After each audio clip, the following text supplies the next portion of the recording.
नमस्कार दोस्तों, Byju's government exam prep channel में आपका स्वागत है। आज हम 17 नवंबर 2020 के प्रमुख समाचारों का विश्लेषण करेंगे जो कि आपकी यूपीएससी की परीक्षा के लिए लाभकारी हो सकता है। तो सबसे पहले हम शुरुआत करते हैं और पहला जो हमारा आज का समाचार है हम उसे देखते हैं। ये जो समाचार है आपके दिल्ली एडिशन के पेज नंबर 7 पर स्थित है। तो यहाँ पर ये जो समाचार है ये है आंध्र प्रदेश कैपिटल कॉनन्ड्रम्स, अर्थात हम यहाँ पर बात कर रहे हैं आंध्र प्रदेश की राजधानी को लेकर के जो समस्याएं उत्पन्न हुई हैं उनके बारे में। तो क्या हैं ये समस्याएं, इन समस्याओं को हम समझें और उसके साथ साथ इनके क्या उपाय हो सकते हैं इसके बारे में हम चर्चा करें। तो सबसे पहले जब हम बात करते हैं आंध्र प्रदेश की, तो यहाँ पर एक विधेयक है जो कि लाया गया था और ये विधेयक है आंध्र प्रदेश विकेंद्रीकरण और समावेशी विकास विधेयक 2020। तो इस विधेयक के अनुसार क्या कहा जा रहा है कि आंध्र प्रदेश में एक राजधानी नहीं होगी बल्कि आंध्र प्रदेश में 3 अलग अलग राजधानियां होंगी। कौन सी ये 3 राजधानियां हैं? एक विशाखापट्टनम जो कि कार्यकारी राजधानी कहलाएगी, एक अमरावती जो कि विधायी राजधानी कहलाएगी और एक कुर्नूल जो कि न्यायिक राजधानी कहलाएगी। अब ये जो समाचार है, ये जो आप समाचार देख रहे हैं ये नया समाचार नहीं है। आप अगर वापस जाएं तो जनवरी में भी आपने इसके बारे में पढ़ा होगा जब आंध्र प्रदेश की विधानसभा ने 3 राजधानी की योजना को आकार दिया था और इस विधेयक को जब मंजूरी दी गई थी तो उसके तहत ये कहा गया था कि अमरावती केवल विधायी राजधानी होगी आंध्र प्रदेश की, साथ साथ विशाखापट्टनम को कार्यकारी राजधानी बनाया जाएगा और कुर्नूल को न्यायिक राजधानी बनाया जाएगा। तो इन 3 राजधानियों की बात हुई थी। उस समय जब ये विधेयक को पास किया गया था तो विधेयक के पास होते ही प्रदेश में देखा गया कि काफ़ी सारा विरोध प्रदर्शन शुरू हो गया था। कुछ किसान भी इस आंदोलन के साथ जुड़ गए थे। ये सारी घटनाएं हमने देखी थी। तो सबसे पहले ये समझें कि ये पूरा मसला है क्या। यहाँ पर अचानक से ये 3 जो हम राजधानियाँ देख रहे हैं उनके बारे में चर्चा शुरू हुई कैसे। तो याद हो आपको तो वाईएस जगन मोहन रेड्डी जो है उनकी सरकार ने जनवरी में विधानसभा में 3 राजधानी वाले प्रस्ताव को पेश किया था और उस समय इसे मंजूरी भी मिल गई थी साथ ही साथ। तो इस प्रस्ताव के तहत ये कहा गया था कि 3 राजधानी बनाई जाएगी, जिन 3 राजधानियों के बारे में हमने चर्चा की। तो वहाँ पर यह कहा गया था कि जो मुख्यमंत्री का कार्यालय है, राजभवन है, सचिवालय है, इनके समेत जितने भी सरकारी दफ्तर हैं ये सारे विशाखापट्टनम में शिफ्ट कर दिए जाएंगे।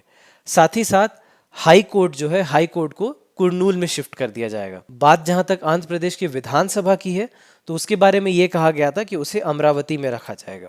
तो ये जो 3 राजधानी वाली अवधारणा है इसके पीछे यहाँ पर तर्क ये दिया गया था कि 3 जो प्रदेश के क्षेत्र हैं, उत्तरी क्षेत्र हो गया एक जो उत्तरी तट है, एक फिर दक्षिणी तट जो हो गया और साथ ही साथ जो तीसरा जो क्षेत्र है जो कि रायलसीमा का क्षेत्र है वो हो गया।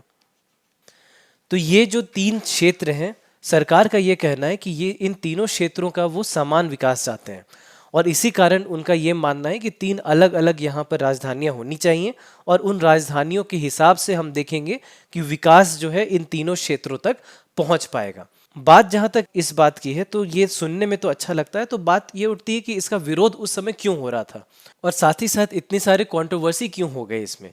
तो जहाँ तक बात है इस विरोध का, तो सरकार ने जैसे ही नया प्रस्ताव रखा था तो जो मुख्य विपक्षी दल है टीडीपी, जो मुख्य विपक्षी दल है टीडीपी ने विरोध प्रदर्शन शुरू कर दिया था। जो 2 पार्टियां हैं, एक सरकार में और विपक्ष में, दोनों का ये कहना है कि वो एक किसी खास समुदाय का ध्यान रखते हुए इस प्रकार से वो आगे बढ़ रहे हैं।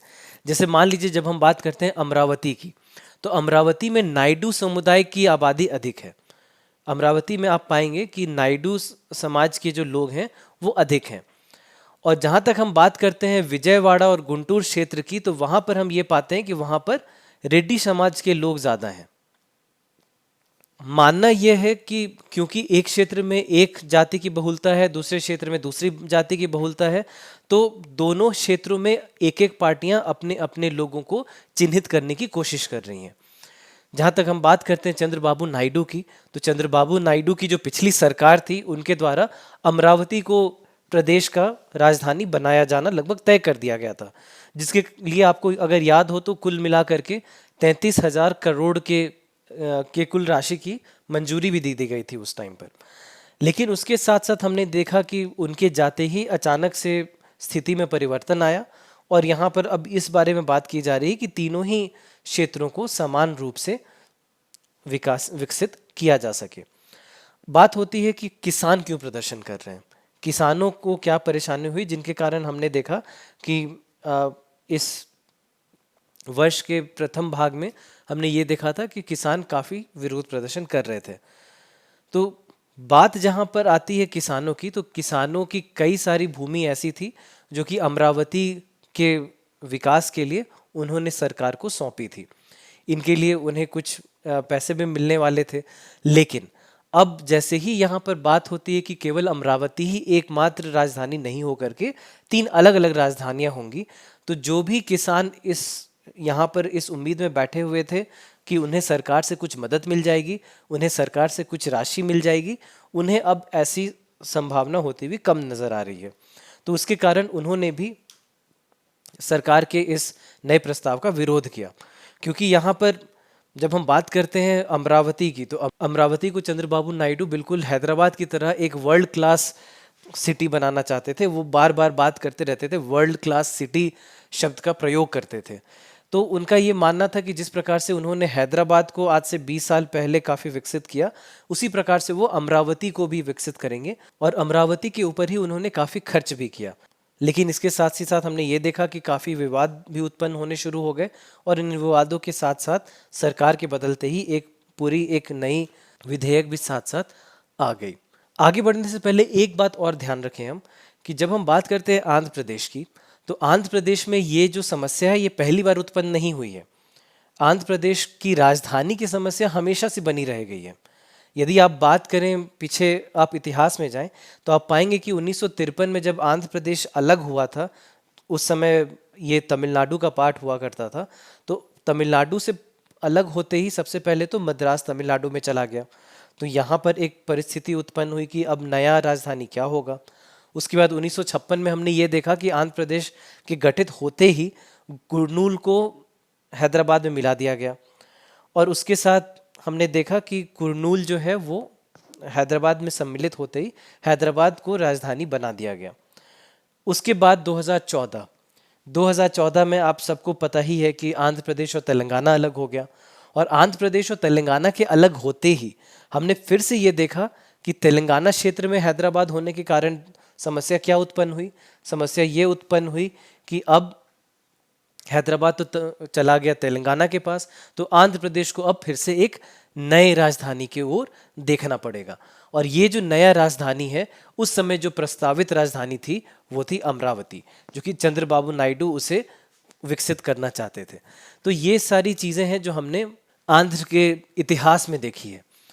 अब जब हम बात करते हैं यहाँ पर इन 3 राजधानियों की, तो 3 राजधानी की ये जो अवधारणा है ये आई कहाँ से, हम किस हिसाब से इसके बारे में सोच रहे हैं। और साथ साथ ये भी उल्लेखनीय है कि आप ये समझें कि मान लीजिए आप अपने परीक्षा की बात कर रहे हैं, अगर हम आपके प्रीलिम्स एग्ज़ाम की बात करें, मान लीजिए वहाँ पर एक प्रश्न पूछा जाता है कि आपको 3 राज्यों के नाम दे दिए जाते हैं, आंध्र प्रदेश, महाराष्ट्र और हिमाचल प्रदेश, और आपसे पूछा जाता है कि इनमें से कौन से ऐसे राज्य हैं जिनमें एक से अधिक राजधानियां हैं, और फिर आपको 4 ऑप्शन दे दिया जाए, 1 ओनली, 1 and 2 ओनली, 1, 2 and 3। तो ऐसे में आपकी जो आंसर है वो क्या होगी, इसके बारे में आगे हम चर्चा करते हैं। तो सबसे पहले जब हम बात कर रहे हैं यहाँ पर एक से अधिक राजधानियों की, तो आपको ध्यान रहे कि एक केसीएस कमेटी थी, और इस केसीएस कमेटी का जो गठन हुआ था वो इस आधार पर हुआ था कि क्षेत्रीय असंतुलन जो है यहाँ पर आंध्र प्रदेश में, उसे किस प्रकार से ठीक किया जा सके, उसे किस प्रकार से बदला जा सके। तो इस आधार पर इस कमेटी का गठन किया गया था केंद्र सरकार द्वारा, कि देखा जा सके कि आंध्र प्रदेश की राजधानी क्या होनी चाहिए। जहाँ तक बात है इस कमेटी की, तो इस कमेटी ने 2 उल्लेख किए थे। 2 उल्लेखनीय बातें यहाँ पर ये थी कि सबसे पहले जब हम बात करते हैं केंद्रीय तटीय जिलों की, तो उसकी तुलना में जो उत्तर और दक्षिण के जो ज़िले हैं और रायलसीमा के जो ज़िले हैं वो कम विकसित हैं, वो पिछड़े हैं।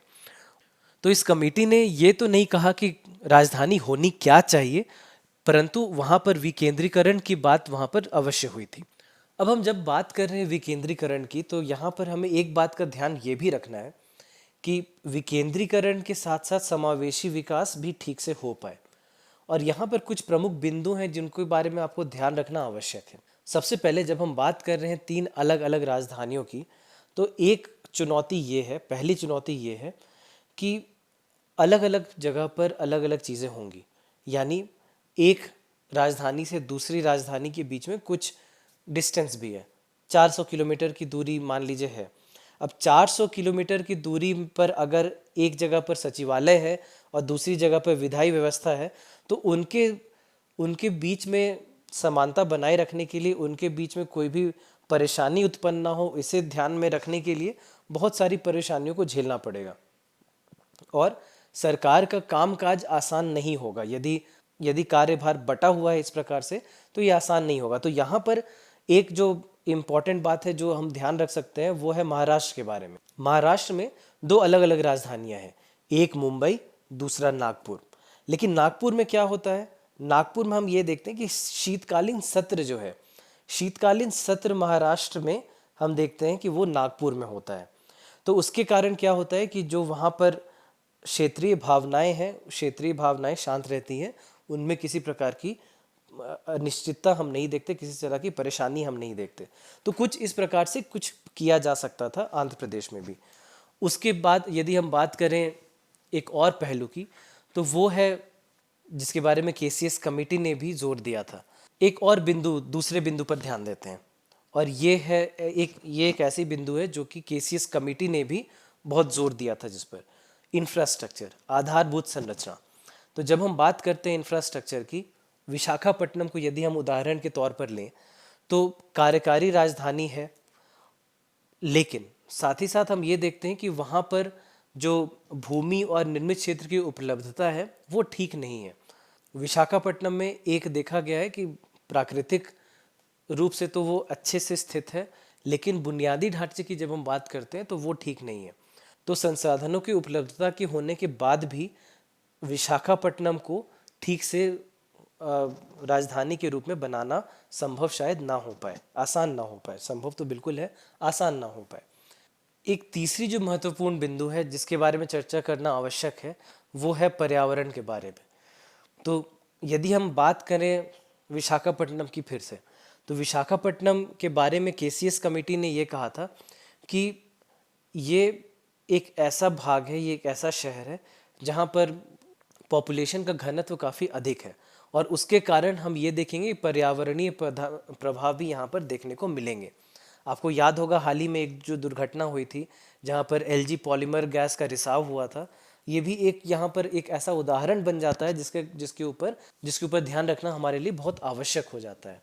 हालांकि ये जो कुछ भाग हैं जिनके बारे में चर्चा करनी आवश्यक है, जिनके बारे में सोचना ज़रूरी है, लेकिन जब हम अंत में बात करते हैं इस केंद्रीकरण के बारे में और सामाजिक विकास के बारे में, तो हालांकि ये कुछ ऐसे चिंतनीय विषय हैं जिनके ऊपर ध्यान देने की आवश्यकता है, लेकिन यदि आप इसको ब्रॉड सेंस में देखें तो आपके लिए ये भी बहुत आवश्यक हो जाता है समझना कि व्यापक संदर्भ में ये एक बहुत अच्छी आशा प्रदान करती है, क्योंकि हम एक विकास की बात कर रहे हैं, हम विकेंद्रीकरण की बात कर रहे हैं, और हम बात कर रहे हैं कि किस प्रकार से समावेशी विकास किया जा सके राज्य के हर एक भाग में। तो पहले जब हम बात कर रहे थे केवल अमरावती की और केवल अमरावती के विकास की, और सारा जो बजट है वो अमरावती को दिया जा रहा था, जितने भी निवेश हैं वो अमरावती में मांगे जा रहे थे, तो ऐसे में ये संभावना बन जाती है कि दूसरे जो भाग हैं राज्य के वो अविकसित रह जाएं, वो ठीक से विकसित ना हो पाए। ये एक बहुत बड़ी समस्या थी जो कि हमने चंद्रबाबू नायडू के समय के आंध्र प्रदेश में भी देखा था, आज से 20 साल पहले, जब हैदराबाद को बहुत अच्छे से विकसित किया जा रहा था, लेकिन साथ ही साथ हम ये देख रहे थे कि आंध्र प्रदेश में जो किसान हैं वो काफ़ी आहत थे, किसानों में आत्महत्या की समस्या बहुत अधिक थी।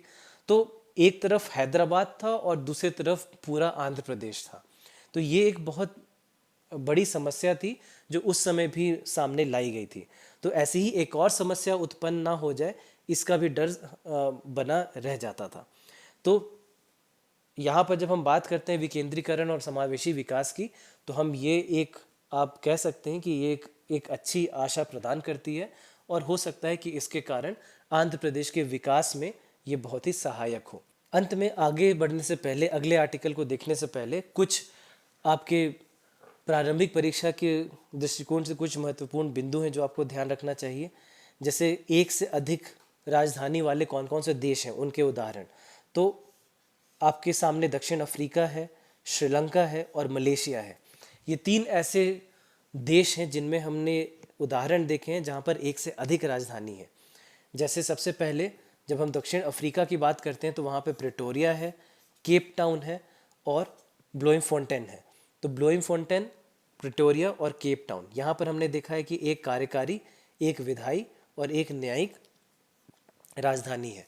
और केसीएस कमेटी का भी के बारे में भी कहा जाता है कि शायद उन्होंने यहीं से प्रेरणा ली है। उसके बाद जब बात करते हैं श्रीलंका की, तो वहाँ पर श्री जयवर्धनपुरा कोटे राजधानी जो है वो विधायिका की राजधानी है। उसके साथ साथ कोलंबो की जब हम बात करते हैं तो वो राष्ट्रीय कार्यकारी और न्यायिक निकायों की सीट है। फिर जब हम मलेशिया की बात करते हैं तो आधिकारिक और शाही राजधानी और राष्ट्रीय विधायिका की सीट जो है वो कुआलालंपुर है, और साथ ही साथ में पुटराजा राष्ट्रीय न्यायपालिका की प्रशासनिक केंद्र और सीट के रूप में इसे जाना जाता है। भारत की जब हम बात करें तो भारत में महाराष्ट्र का एक उदाहरण है जहाँ पर मुंबई और नागपुर दो अलग अलग राजधानियाँ हैं, जहाँ पर विधानसभा का जो शीतकालीन सत्र है वो नागपुर में होता है। फिर हिमाचल प्रदेश है जहाँ पर शिमला और धर्मशाला को दो राजधानियों के रूप में देखा जाता है, और यहाँ पर जो धर्मशाला की जब हम बात करते हैं तो ये भी शीत के समय हम पाते हैं कि ये राजधानी बन जाती है। इसके पहले जब जम्मू कश्मीर राज्य था तो जम्मू कश्मीर राज्य में भी दो राजधानियां थीं, एक श्रीनगर और एक जम्मू। जम्मू को भी शीत के राजधानी के रूप में देखा जाता था। तो ये कुछ प्रमुख बातें हैं जो इस आर्टिकल के संदर्भ में आपके लिए काफ़ी इंपॉर्टेंट हो जाती हैं। तो अगला जो आर्टिकल है हमारा वो है अनअबैटिंग अटैक्स ऑन जर्नलिस्ट्स। तो यहाँ पर बात हो रही है पत्रकारों के ऊपर होने वाले जानलेवा हमलों की।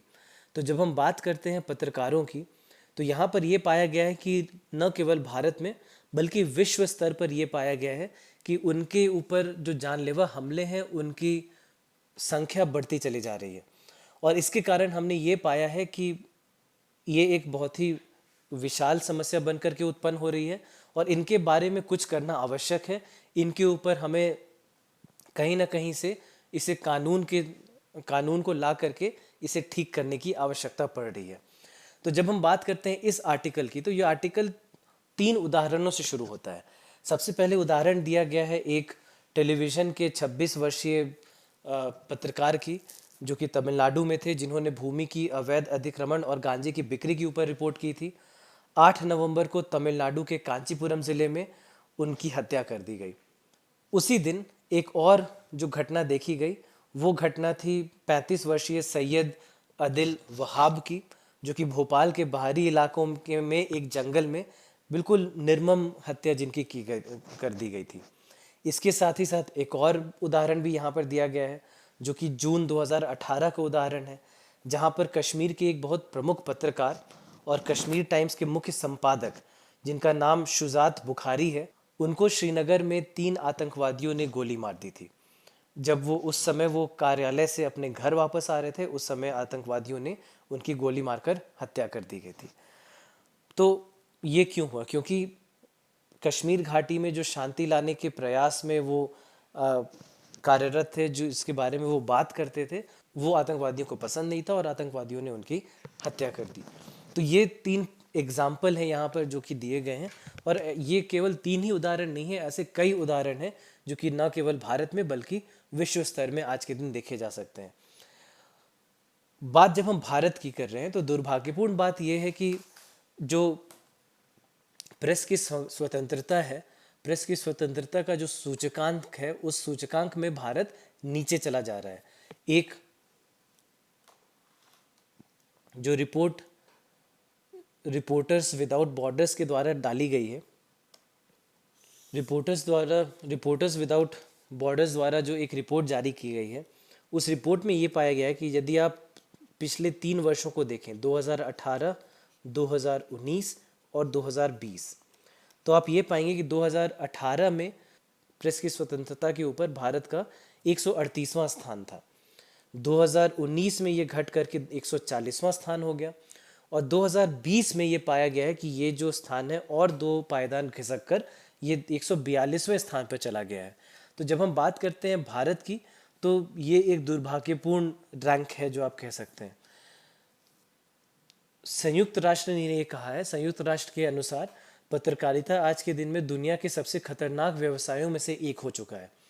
एक रिपोर्ट ये कहती है कि 2006 से 2019 के बीच यदि हम देखें, तो 2006 से 2019 के बीच कुल मिलाकर के 1200 से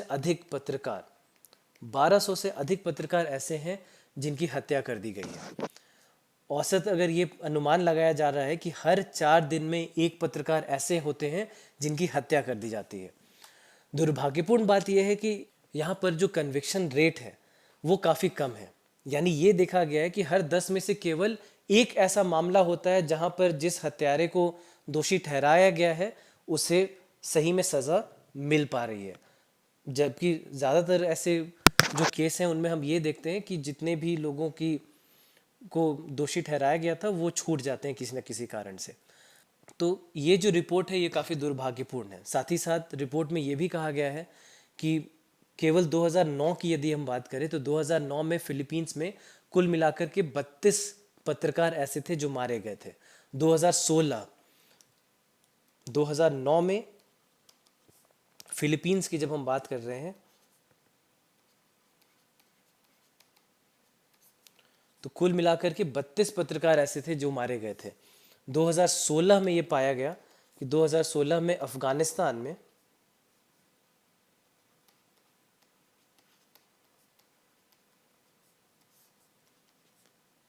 कुल मिलाकर के 10 ऐसे पत्रकार थे जो मारे गए थे।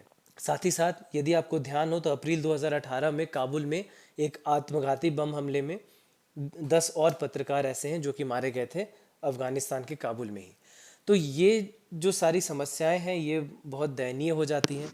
एक एनजीओ द्वारा पिछले साल जारी की गई एक और रिपोर्ट है जिसमें कहा गया है कि 2014 से 2019 के बीच यदि हम भारत की बात करें तो 198 पत्रकार ऐसे थे जिनके ऊपर हमले हुए और इन 198 पत्रकारों में से 40 पत्रकारों ने हमले में दम तोड़ दिया।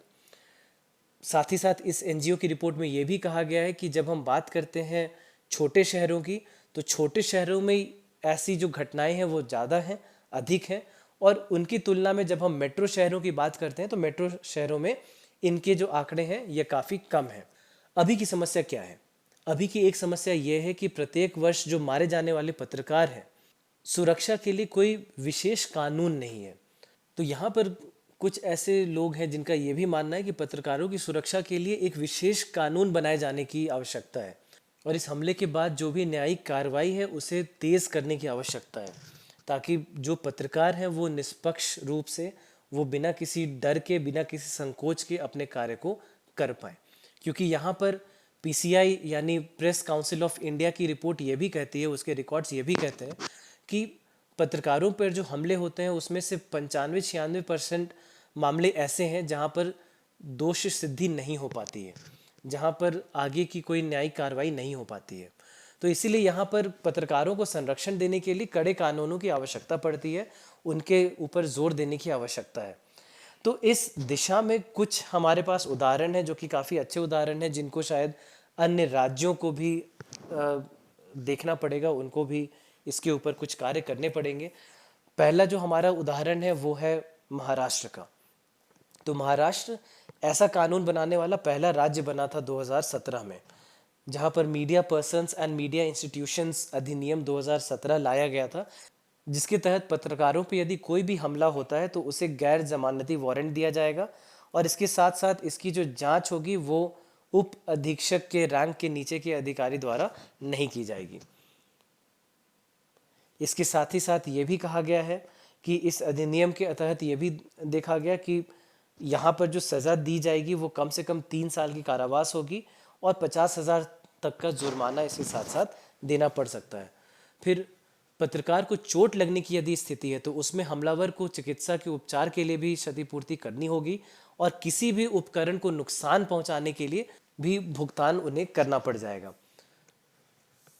महाराष्ट्र के बाद हमने देखा था एक और ऐसा राज्य है जो कि सामने आया था, जहां पर छत्तीसगढ़ का एग्जाम्पल हम ले सकते हैं। तो छत्तीसगढ़ में भी एक कानून बनाया जा रहा है जो कि लगभग अपने अंतिम चरण में है, जहां पर जिसे छत्तीसगढ़ संरक्षण ऑफ मीडिया पर्सन्स अधिनियम के रूप में देखा जा सकता है।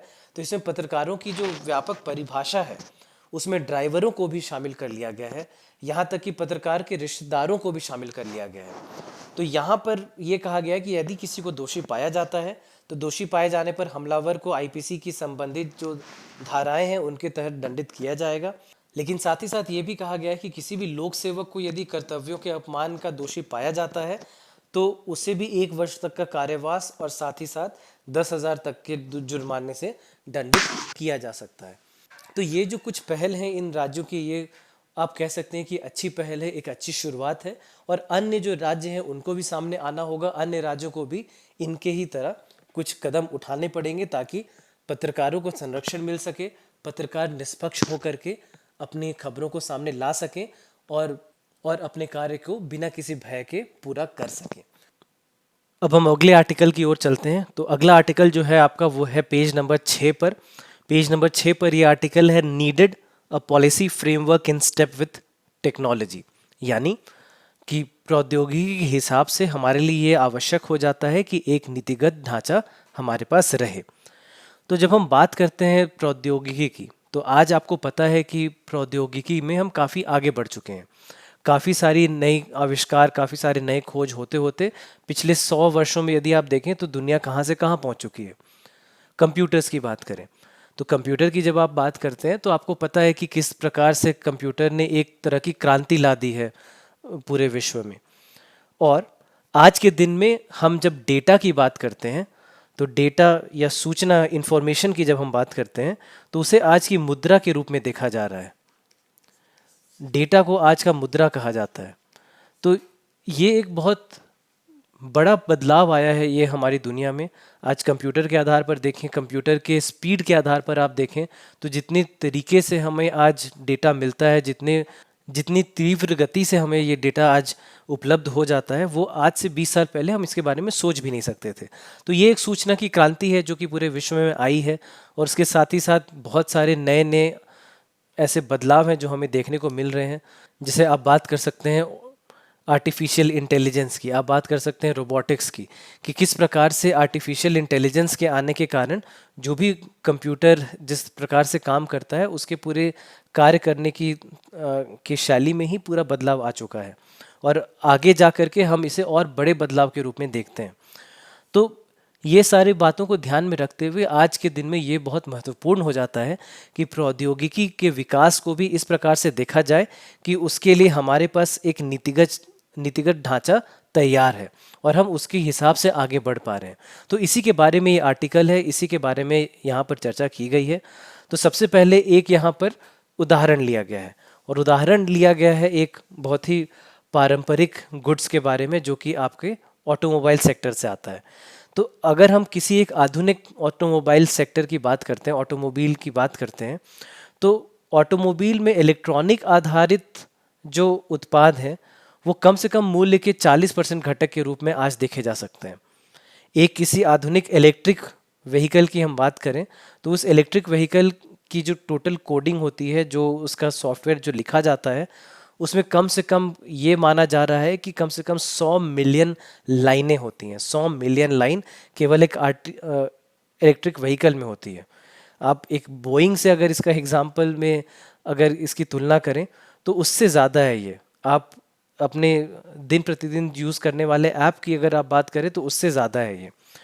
तो यहाँ पर हम ये देख रहे हैं कि एक ऐसी भौतिक वस्तु जिसमें आप कभी कोडिंग के बारे में नहीं सोचते थे, जिसमें आप सॉफ्टवेयर के बारे में नहीं सोचते थे, आज उसमें भी सॉफ्टवेयर का एक बहुत बड़ा योगदान है, एक बहुत बड़ा भाग उसका ये बन चुका है। यहाँ तक कि यदि हम धातु आधारित औद्योगिकी की उत्पाद के बारे में यदि बात करें, यानी मेटल से रिलेटेड जो औद्योगिक उत्पाद हैं उसकी बात करें, तो वहाँ पर भी हम देख रहे हैं कि वहाँ पर भी इलेक्ट्रॉनिक्स बहुत ही व्यापक हो रहे हैं। और स्पेशली यदि आप बात करें हम अपने उपकरण की गुणवत्ता के बारे में उसको सुनिश्चित करने के लिए, तो वहाँ पर इलेक्ट्रॉनिक्स की या सूचना की एक बहुत व्यापक भूमिका हो जाती है। साथ ही साथ अगर हम उद्योग की बात करें तो उद्योग में विकसित कौशल जो हैं उनके सेटों को प्रभावित करने के लिए औद्योगिक गतिविधियों, उत्पादों और सेवाओं का डिजिटलकरण भी करना बहुत आवश्यक हो गया है। और उसमें हमने देखा है कि डिजिटलीकरण जो है वो काफ़ी बढ़ता जा रहा है, इलेक्ट्रॉनिकीकरण जो है वो काफ़ी बढ़ता जा रहा है, और ये सारी चीज़ें जो हमने देखी हैं। साथ ही साथ उत्पादों की यदि हम बात करें तो ये क्रांति ऐसी है जो कि उत्पादों में भी हो रही है, क्योंकि सूचना उपलब्धता दक्षता को बढ़ाती है, और साथ साथ जो उत्पाद है और उसके आसपास के जो वातावरण है उसको ठीक से नियंत्रित कर पाने में, और साथ साथ ग्राहकों को उसका उचित मूल्य दे पाने में ये सक्षम हो सकते हैं। तो ऐसे में इन सारी तकनीकों का जो विकास है वो और अधिक मात्रा में हो रहा है और तेजी से हो रहा है। तो ये सारी चीज़ें जो हम देख रहे हैं, लेकिन जब हम बात करते हैं कि किस प्रकार से इसे हमारी सरकारें देखती हैं, तो जब भी हम बात करते हैं विकास की, तो हमारे लिए ये जो विकास है ये हमेशा आर्थिक विकास ही होता है। हम हमेशा आर्थिक विकास के क्षेत्र में ही इसे देखते हैं और उद्योग की प्रगति के तौर पर हम इसे देखते हैं। तो हमेशा ही जब भी हम विकास की बात करते हैं, जब भी विकास के ऊपर ध्यान केंद्रित किया जाता है, तो हमेशा आर्थिक विकास और औद्योगिक विकास के बारे में बात की जाती है। लेकिन साथ ही साथ हमें ये ध्यान रखना है कि जितने भी विभिन्न हितधारक हैं उनकी ज़रूरतों को पूरा करने के लिए सरकारों को विशेष विभागों और उन नीतियों को तैयार करना बहुत आवश्यक हो गया है। साथ ही साथ जितने भी ऐसे क्षेत्र हैं जहाँ पर इलेक्ट्रॉनिक्स है, जहाँ पर सूचना, उनके विकास के लिए, उनको आगे बढ़ाने के लिए बहुत ज़्यादा ध्यान नहीं दिया जाता। तो हमारा जो ध्यान है वो हमेशा केंद्रित रहता है औद्योगिक विकास और आर्थिक विकास के ऊपर। लेकिन जो बाकी चीज़ें हैं, और जब हम बात करते हैं तकनीकी विकास की, तो वहाँ पर किस प्रकार से इसे किया जाना चाहिए, क्या क्या यहाँ पर भाग हैं, इसके क्या क्या विभाग हैं जिनके ऊपर ध्यान देने की आवश्यकता है, वहाँ पर हम शायद थोड़े से चूक जाते हैं। तो यहाँ पर हमारे लिए इम्पोर्टेंट क्या है, यहाँ पे हमें क्या करना होगा? तो सबसे इम्पोर्टेंट ये है हमारे लिए कि हमें जितना भी ये जो ढांचा है हमारे देश में, जितने भी विभिन्न विभाग हैं जो कि प्रौद्योगिकी से संबंधित हैं, उनको एक समग्र रूप में देखना बहुत आवश्यक हो जाता है। तो नीतियों का जो विभागीयकरण है वो प्रौद्योगिकी के सामने एक चुनौती बन करके सामने आता है। आर्थिक विकास के लिए नीतियों पर समग्र दृष्टिकोण रखने की आवश्यकता है, क्योंकि अधिकांश उद्योगों में प्रौद्योगिकी एक महत्वपूर्ण प्रवर्तक बन करके सामने आती है। और जब हम आर्थिक विकास के संबंध में नीतिगत ढांचे की बात करते हैं, उसमें बदलाव की बात करते हैं, तो जो विभिन्न मंत्रालय हैं उनको एक साथ काम करने की आवश्यकता पड़ जाती है। उनको एक साथ काम करने में सक्षमता बनाए रखने की आवश्यकता पड़ती है। इसके साथ ही साथ यदि हम निवेश के संदर्भ में बात करें, तो निवेश में आप देखेंगे कि नीतियों को हमेशा सब्सिडी और प्रोत्साहन द्वारा ही संचालित किया जाता है। लेकिन आज के संदर्भ में अगर आप देखें, प्रतिस्पर्धा के दृष्टिकोण से देखें, उसके परिदृश्य में ये देखा जाता है कि ये एक हाइजीन फैक्टर बन के हमारे सामने आ जाता है। तो यहाँ पर हमारे लिए महत्वपूर्ण ये है कि उद्योग के लिए एक पौष्टिक तंत्र तैयार किया जा सके, जिसमें शिक्षा, कौशल, तकनीकी संस्थान, प्रयोगशालाएं, परीक्षण केंद्र, ये सारे एक बुनियादी ढांचे का भाग बन जाएं और इन सभी क्षेत्रों में इन्हें शामिल किया जा सके। और अंत में यहाँ पर महत्वपूर्ण ये भी है कि केंद्र और राज्य के बीच में एक प्रभावी कार्यान्वयन को सुनिश्चित किया जा सके और दोनों के बीच में एक घनिष्ठ सहयोग और संरेखण की संभावना बनी रहे। तभी इसी रूपरेखा में हम ये पाएंगे कि यहाँ पर एक नीतिगत ढांचा बनाना हमारे लिए आसान हो जाएगा और प्रौद्योगिकी के क्षेत्र में आगे जाना हमारे लिए बहुत मुश्किल नहीं रहेगा। अब यहाँ पर एक चीज़ और आपको जो ध्यान रखनी है, वो आपको प्रौद्योगिकी विजन 2035 के आधार पर ध्यान रखना है। प्रौद्योगिकी विजन 2035, प्रौद्योगिकी विजन 2035 है क्या और इसके बारे में क्या क्या ऐसे इंपॉर्टेंट पॉइंट हैं जो आपको ध्यान रखने होंगे। तो सबसे पहले तो आपको यदि याद हो तो 2016 में हमने देखा था कि भारतीय विज्ञान कांग्रेस का उद्घाटन करते हुए हमारे प्रधानमंत्री ने प्रौद्योगिकी विजन दस्तावेज 2035 का अनावरण किया था। और यदि आपको ज्ञान हो तो इस दस्तावेज में 2035 के भारतीयों का उल्लेख करते हुए उनकी आवश्यकताओं को पूरा करने के लिए जितनी भी आवश्यक प्रौद्योगिकी हैं उनका विवरण दिया गया था। तो यहाँ पर 2035 में उपलब्ध होने वाली प्रौद्योगिकी का उल्लेख सिर्फ नहीं किया था, बल्कि एक विजन डॉक्यूमेंट के रूप में इसे देखा जा रहा है, जिसके तहत हमारे देश के नागरिक 2035 में किस प्रकार प्रौद्योगिकी का इस्तेमाल करेंगे इसका पूरा ब्यौरा दिया गया है। तो ये जो दस्तावेज है, ये जो विजन दस्तावेज 2035 है, इनमें कुल मिलाकर के 12 ऐसे क्षेत्र हैं जिन्हें चिन्हित किया गया था। तो ये जो 12 क्षेत्र हैं इनके बारे में आपको थोड़ा ध्यान रखना चाहिए, क्योंकि यहाँ पर से परीक्षा में कुछ ना कुछ प्रश्न पूछे जाने की संभावना रहती है। तो क्या है वो 12 क्षेत्र जो जिसे चिन्हित किया गया था? सबसे पहले है शिक्षा। शिक्षा के बाद चिकित्सा विज्ञान एवं स्वास्थ्य सेवा। तो दूसरा हो जाता है चिकित्सा विज्ञान एवं स्वास्थ्य सेवा। तीसरा हो जाता है खाद्य एवं कृषि। चौथा हो जाता है जल। पांचवा है ऊर्जा। छठा है पर्यावरण।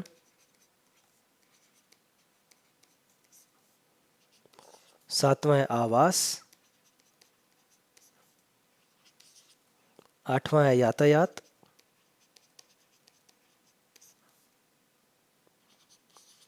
नौवां है बुनियादी ढांचा। 10वां है निर्माण। 11वां है सामग्री। और 12वां है सूचना और संचार प्रौद्योगिकी। तो ये 12 ऐसे क्षेत्र हैं जो कि इस दस्तावेज में चिन्हित किए गए थे। तो इनको थोड़ा ध्यान रखना है आपको कि जब हम बात करते हैं इस विजन दस्तावेज के लक्ष्य की, तो इसमें सबसे पहले लक्ष्य क्या रखा गया है? सुरक्षा, समृद्धि में बढ़ोतरी और प्रत्येक भारतीय की अस्मिता को सुनिश्चित करना। तो ये जो दस्तावेज है ये इस आर्टिकल के संदर्भ में भी बहुत महत्वपूर्ण हो जाता है। तो इसके बारे में भी आप थोड़ा सा ज्ञान रखेंगे जब भी आप इस आर्टिकल को पढ़ते हैं। अब हम आगे बढ़ते हैं और आज के समाचारों से संबंधित कुछ प्रारंभिक परीक्षा के अभ्यास प्रश्न को देखते हैं। तो सबसे पहला जो आपके पास जो प्रश्न है वो है ग्लोबल जेंडर गैप रिपोर्ट के बारे में। तो ये ग्लोबल जेंडर गैप रिपोर्ट जो है ये किसके द्वारा प्रकाशित किया जाता है?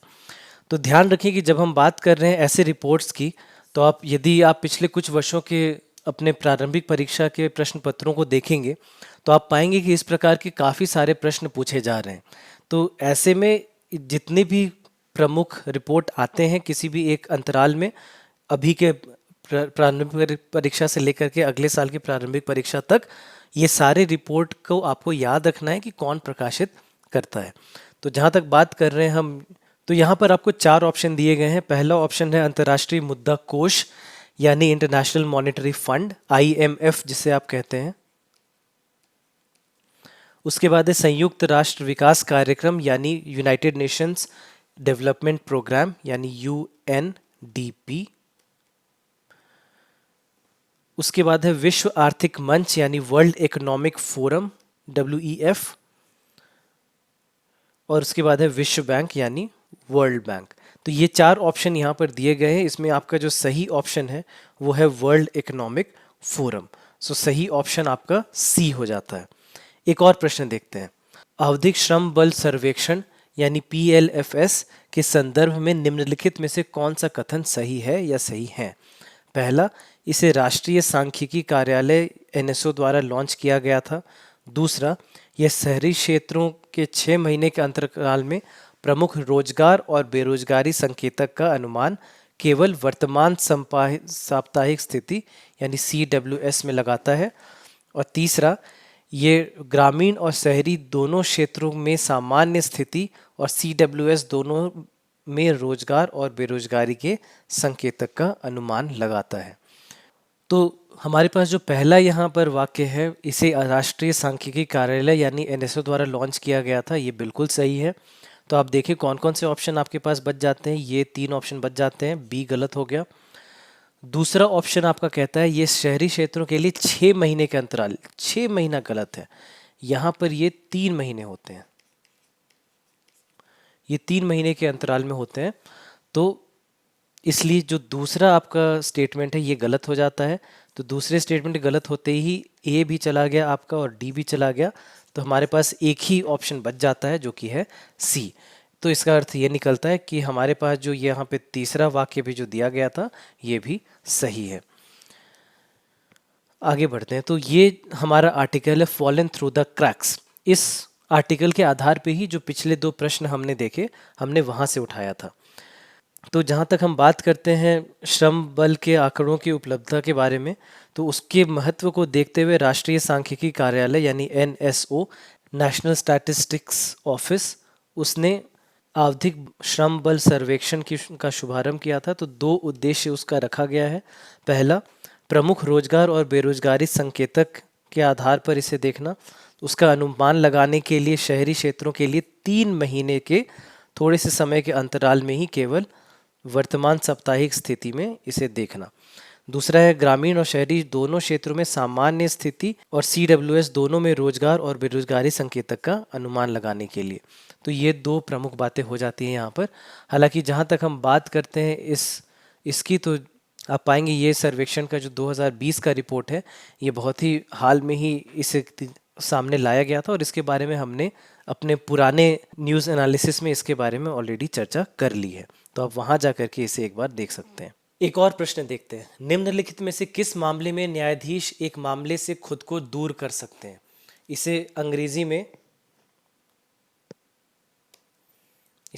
में रिक्यूज करना कहते हैं, कि वो खुद को रिक्यूज कर सकते हैं, किसी एक मामले से खुद को हटा सकते हैं किसी मामले से। पहला है मामले में परिवार के सदस्य का आर्थिक हित होना। दूसरा, कुछ मुकदमों में से एक के लिए पेशी में पहले जाना। और मुकदमे में न्यायाधीश का वित्तीय हित होना। तो इनमें से कौन से ऐसे मामले हैं जिसमें न्यायाधीश खुद को इस केस से दूर कर सकते हैं? तो यहाँ पर आपका जो आंसर है ये हो जाएगा 1, 2 और 3, यानी इन तीनों ही केस में ऐसा किया जा सकता है। तो यहाँ पर हम ये जो है इस संदर्भ में देख रहे हैं, इस आर्टिकल के संदर्भ में देख रहे हैं, जहाँ पर लिखा गया है कि जज रिक्यूजेज हिमसेल्फ फ्रॉम जगन केस, यानी जज ने खुद को जगन केस से खुद का नाम वापस ले लिया। क्यों? क्योंकि जो जस्टिस यू ललित हैं, तो जस्टिस यू ललित ने एक वकील के तौर पर एक जो इस केस से संबंधित एक जो पार्टी है उसको उन्होंने उसके तरफ से इस मुकदमे को लड़ा था। तो इसीलिए उनका ये मानना था कि क्योंकि ऐसा हो चुका है, उनमें उन्होंने पहले ही एक पार्टी के तरफ से मुकदमा लड़ा है, तो इसलिए यहाँ पर ये मान के चला जा सकता है कि वो अपने आप को इससे दूर कर सकते हैं, वो अब इस केस से खुद को दूर कर सकते हैं और उन्होंने ऐसा ही किया है। तो ये 3 आपको याद रखने होंगे। ये जो 3 कंडीशन है इसे आप याद रखें कि ये 3 ऐसे कंडीशन हो जाते हैं जिसमें कि जज खुद को एक केस से दूर कर सकता है, अगर इसमें से किसी एक में भी ऐसा हो रहा है। तो वित्तीय हित होना, मुकदमे में पेशी होना या परिवार के किसी सदस्य का आर्थिक हित होना, ये 3 ऐसे ध्यान आपको रखने होंगे। अब अंत में हम मुख्य परीक्षा से संबंधित कुछ अभ्यास प्रश्न देखते हैं। तो 2 प्रश्न हैं यहाँ पर जो कि आज के जो समाचार हमने देखा उनसे संबंधित हैं। पहला है आंध्र प्रदेश की 3 राजधानियों की योजना समावेशी विकास के लिए एक मॉडल हो सकती है, आलोचनात्मक विश्लेषण करें। 15 मार्क्स का ये क्वेश्चन हो सकता है, आपको 250 वर्ड्स में आप इसे लिख सकते हैं। दूसरा है पत्रकारों के खिलाफ हिंसा में वृद्धि देखी जा रही है, उन प्रमुख सुधारों पर चर्चा करें जिन्हें उनके अधिकारों की रक्षा और प्रेस की स्वतंत्रता के लिए शुरू किया जाना चाहिए। तो ये भी 15 अंकों का एक प्रश्न हो सकता है जिसे आप 250 शब्दों में लिख सकते हैं। तो हम चाहेंगे कि आप इन 2 प्रश्नों का उत्तर सोचें और इन प्रश्नों के उत्तर से संबंधित जितने भी मुख्य बिंदु हैं उसे आप चाहें तो कमेंट सेक्शन में यहाँ पर लिख सकते हैं। तो इसी के साथ आज का जो हमारा ये विश्लेषण है ये यहीं पर समाप्त होता है। कृपया इसे बार बार पढ़ें, इसे रिवाइज करें और इससे संबंधित जितने भी नोट्स हैं उसे बना लें। तो इसी के साथ मैं इस सेशन को समाप्त करता हूँ। धन्यवाद।